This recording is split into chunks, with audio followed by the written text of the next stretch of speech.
When I was young, the classic car world was a far simpler place. For every generation, there is a breed of poster car that sits atop all others.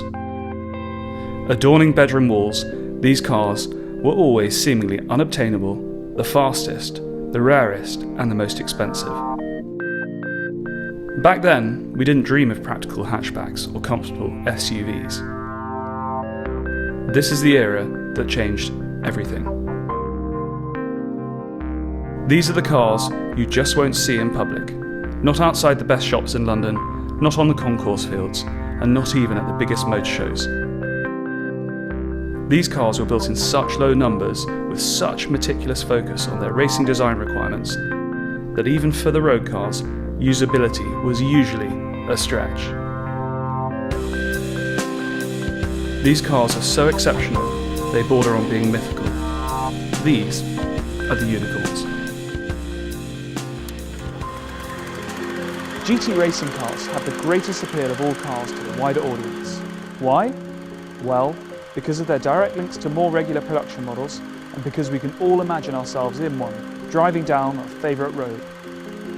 Perhaps the greatest GT battle of all time was back in the 60s when Jaguar pitched their lightweight E-Type against Ferrari's 250 GTO. And then along came Carroll Shelby with the Daytona Cobra. Even Aston Martin had a go with the DB4 GT and subsequently the Zagato variant.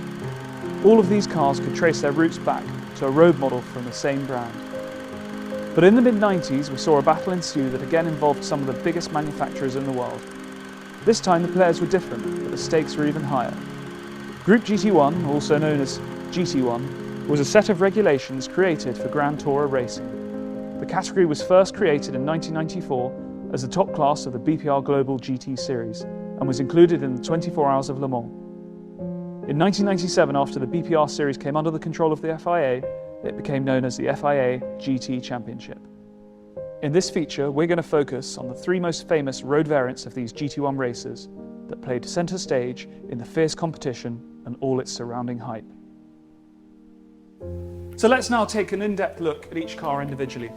And first up, the McLaren F1. It's mythical, it's legendary, it fits the unicorn status perfectly. This car was designed by Gordon Murray and a select team of his greatest racing engineers. But they didn't set out to design a race car, they set out to design the ultimate road car. And that is what most people refer to the F1 as being, the ultimate road car of all time. It was a technological tour de force with all sorts of revolutionary design ethos being incorporated into it. It was the first car to use an all-carbon fibre monocoque, which meant that it was incredibly stiff, strong, and lightweight at just 1,050 kilograms. It had a 6-litre V12 built by BMW that produced 620 brake horsepower. And everything was designed to be bespoke to the car. Yes, there were some crossover parts from other suppliers, but the whole design of it, even right down to its non-offset pedal setup, was bespoke to the F1. And that's what makes it so special. Even its seating position for the driver being in the middle and being a 3-seater is almost unique to this car. And it was an engineering and packaging masterpiece. Everything about it worked so well. There really were no frills. There was no ABS, there was no power steering, there was no traction control.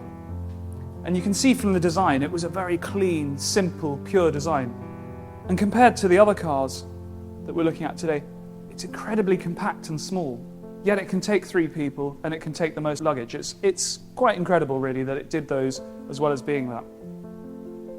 And as I said, it wasn't supposed to be a racing car from the start, but because of client pressure, they were forced to lightly modify the car, make it lower, more suitable for racing, and went racing in 1995, and won Le Mans first time out.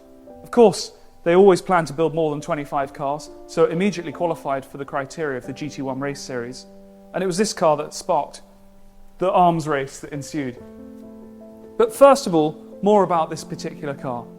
Everybody knows that the top speed of the McLaren F1 was the real groundbreaking achievement. 248 miles an hour was achieved in 1998 by one of the prototypes. But even the glass was fast. Each part of the window system on the car was created with a plasma effect sprayed onto the inside laminate so that it could reduce the heat transmission by 25% and ultraviolet transmission by 85%. And such was the technological background behind this that the windscreen could de-ice 7 times faster than EEC regulations wanted at the time and the average car did. Everything about it was just remarkable. And the engine bay with that induction airbox for the V12 that you hear above your head when you're driving it.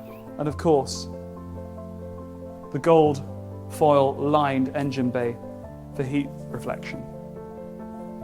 In total, they built 64 road cars and 106 units in total, including the race cars. But this was never supposed to be a race car. But we can't forget the fact that it was pretty much the last road-based race car to win Le Mans overall at this point in time. But really today, we want to find out what it is like on the road, so let's take it out. Again, it's a real event getting into the car. You've got to sit on the passenger seat, move your feet across the central spine of the monocoque, and slide into the driver's seat. And it's a bucket seat that fits you perfectly. You feel right at home straight away. You can see dead ahead of you. You've got such great visibility. You've got these amazing gauges in front of you on the dashboard, and the crazy speedometer that you think is broken when you look at it, because you're going along and it looks like it's not reading, but it's because it goes all the way to 400 kilometers an hour. Everything's at your fingertips. You've got the handbrake, the stereo controls, the windows, the gear lever here. Everything's so easy. So, time to fire it up and go.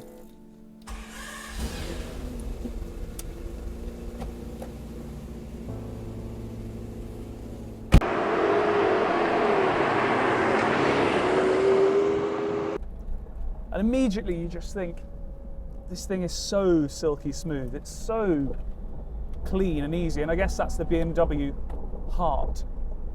People always say it's effectively two M3 engines, which I've always been a big M3 fan, so I happily have 2 M3s under my foot at any one point in time.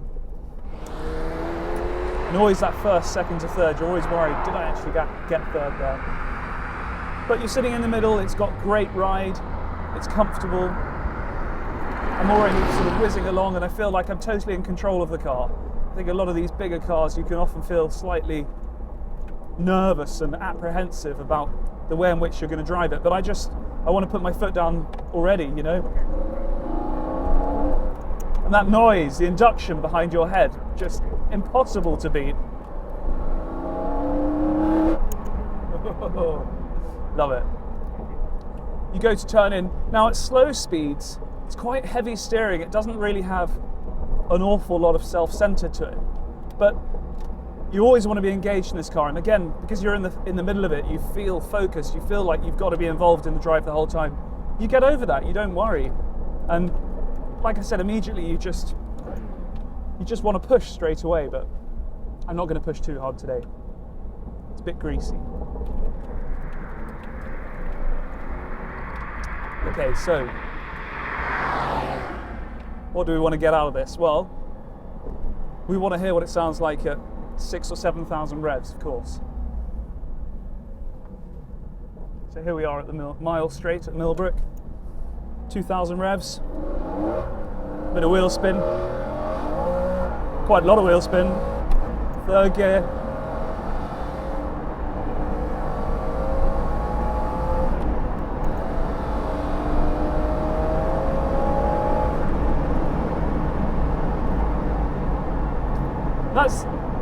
It's the first time I've driven this particular F1 at speed. And that's something you always forget. At high speed, you come off the throttle, you get on the brakes, and it always feels so light at the back, and you see that little spoiler flick up. It's one thing that I probably will never get over with an F1. It's just part of it, you know, the nature of the beast, and it can't be totally perfect. But just at that point, you do have a little flutter. You do think, oh, that could have been a lot worse. Well, there are worse ways to spend a Monday. Don't think there's much else I'd like to be doing today, though.